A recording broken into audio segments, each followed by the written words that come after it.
आज हम मुंशी प्रेमचंद द्वारा लिखित उपन्यास प्रतिज्ञा का दूसरा भाग सुनेंगे। तो चलिए शुरू करते हैं। इधर दोनों मित्रों में बातें हो रही थी। उधर लाला बद्री प्रसाद के घर में मातम सा छाया हुआ था। लाला बद्री प्रसाद, उनकी स्त्री देवकी और प्रेमा तीनों बैठे निश्चल नेत्रों से भूमि की ओर ताक रहे थे, मानो जंगल में राह भूल गए हो। बड़ी देर के बाद देवकी बोली, तुम जरा अमृत राय के पास चले जाते। बद्री प्रसाद ने आपत्ति के भाव से कहा, जाकर क्या करूं? देवकी, जाकर समझाओ बुझाओ, और क्या करोगे? उनसे कहो, भैया हमारा डोंगा क्यों मझधार में डुबाए देते हो? तुम घर के लड़के हो, तुमसे हमें ऐसी आशा न थी। देखो कहते क्या हैं। बद्री प्रसाद, मैं उनके पास अब नहीं जा सकता। देवकी, आखिर क्यों? कोई हर्ज है? बद्री प्रसाद, अब तुमसे क्या बताऊं? जब मुझे उनके विचार मालूम हो गए तो मेरा उनके पास जाना अनुचित ही नहीं, अपमान की बात है। आखिर हिंदू और मुसलमान में विचारों का ही तो अंतर है। मनुष्य के विचार ही सब कुछ है। वह विधवा विवाह के समर्थक है, समझते हैं इससे देश का उद्धार होगा। मैं समझता हूँ इससे सारा समाज नष्ट हो जाएगा। हम इससे कहीं अधोगति को पहुँच जाएंगे। हिंदुत्व का रहा सहा चिन्ह भी मिट जाएगा। इस प्रतिज्ञा ने उन्हें हमारे समाज से बाहर कर दिया। अब हमारा उनसे कोई संपर्क नहीं रहा। देवकी ने इस आपत्ति का महत्व नहीं समझा। बोली, यह तो कोई बात नहीं। आज अगर कमला मुसलमान हो जाए तो क्या हम उसके पास आना जाना छोड़ देंगे? हमसे जहाँ तक हो सकेगा हम उसे समझाएंगे और उसे सुपथ पर लाने का उपाय करेंगे। देवकी के इस तर्क से बद्री प्रसाद कुछ नरम तो पड़े, लेकिन अपना पक्ष न छोड़ सके। बोले, भाई मैं तो अमृत राय के पास न जाऊंगा। तुम अगर सोचती हो कि समझाने से वह राह पर आ जाएंगे तो बुलवा लो या चली जाओ, लेकिन मुझसे जाने को ना कहो। मैं उन्हें देखकर शायद आपे से बाहर हो जाऊं। कहो तो जाऊं।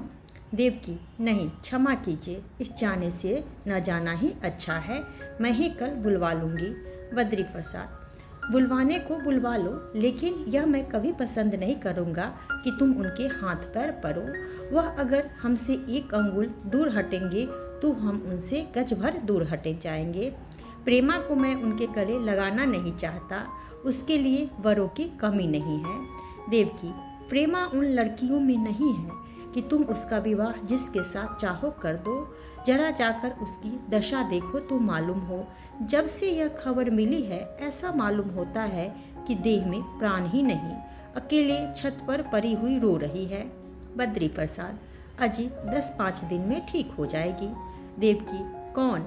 मैं कहती हूँ कि वह इसी शोक में रो रो कर प्राण दे देगी। तुम अभी उसे नहीं जानते। बद्री प्रसाद ने झुंझला कर कहा, अगर वह रो रो कर मर जाना चाहती है तो मर जाए, लेकिन मैं अमृत राय के खुशामद करने न जाऊंगा। जो प्राणी विधवा विवाह जैसे घृणित नित्य व्यवसाय में हाथ डालता है उससे मेरा कोई संबंध नहीं हो सकता। बद्री प्रसाद बाहर चले गए। देवकी बड़े असमंजस में पड़ गई।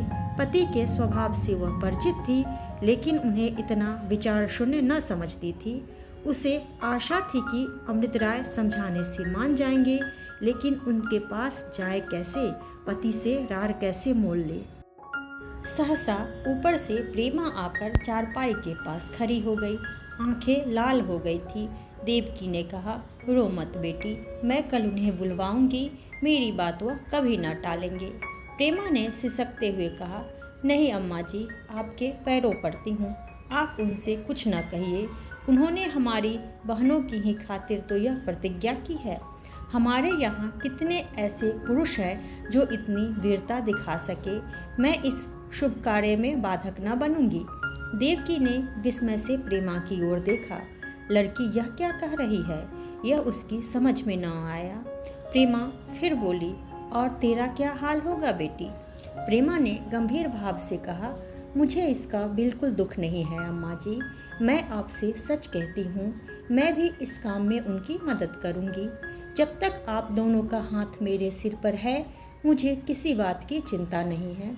आप लोग मेरे लिए जरा भी चिंता न करें, मैं कुंवारी रहकर बहुत सुखी हूँ। देवकी ने आंसू भरी आंखों से कहा, माँ बाप किसके साथ सदा बैठे रहते हैं बेटी, अपनी आंखों के सामने जो काम हो जाए वही अच्छा।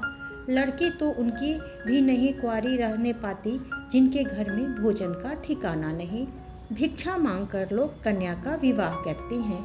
मोहल्ले में कोई लड़की अनाथ हो जाती है तो चंदा लगाकर उसका विवाह कर दिया जाता है। मेरे यहाँ किस बात की कमी है?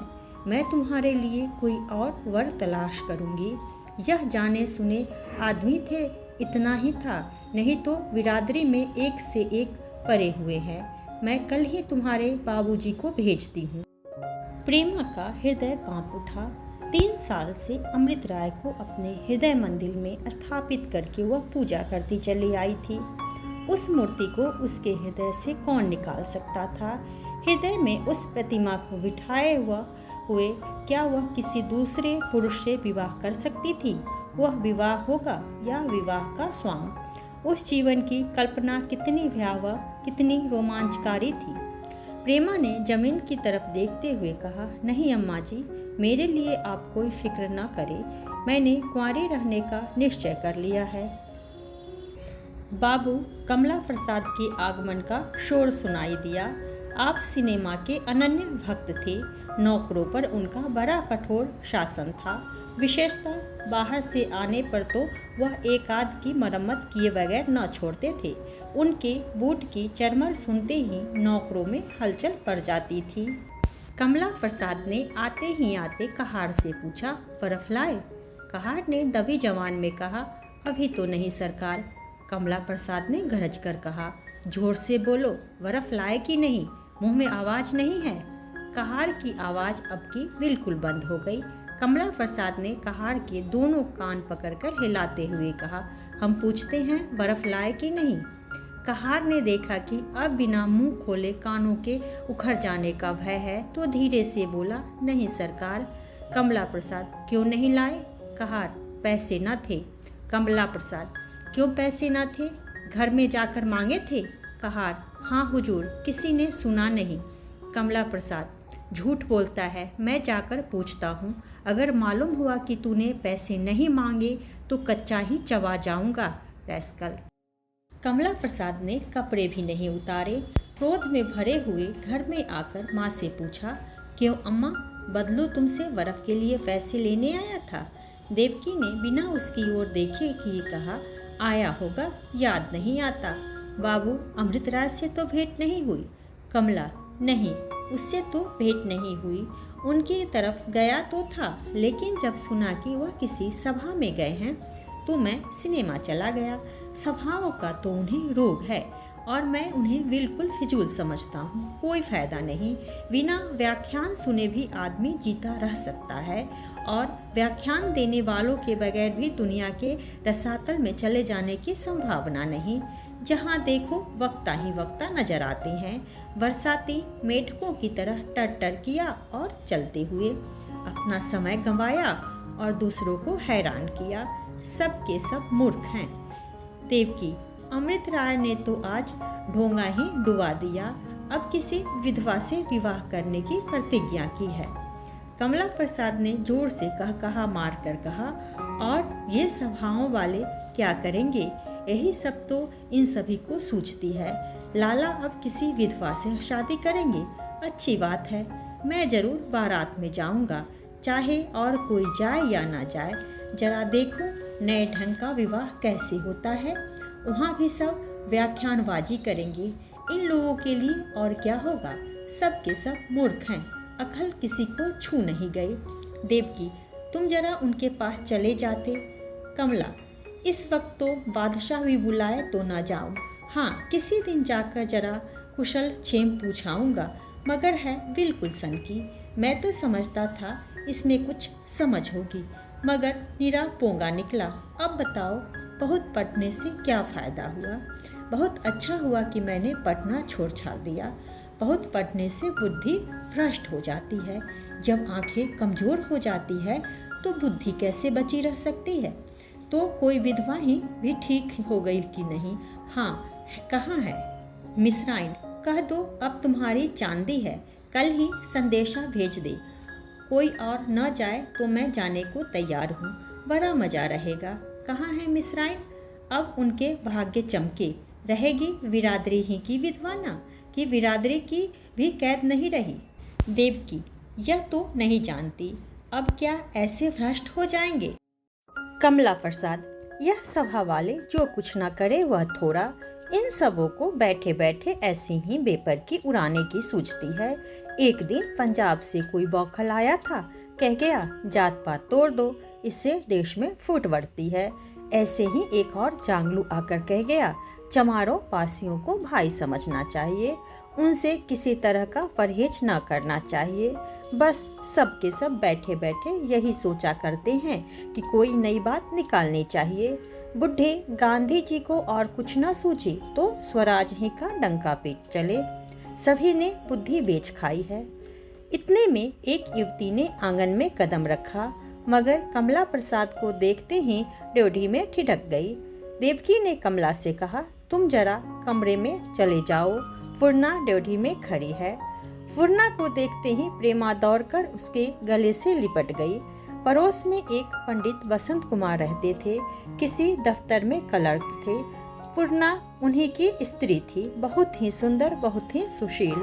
घर में दूसरा कोई न था।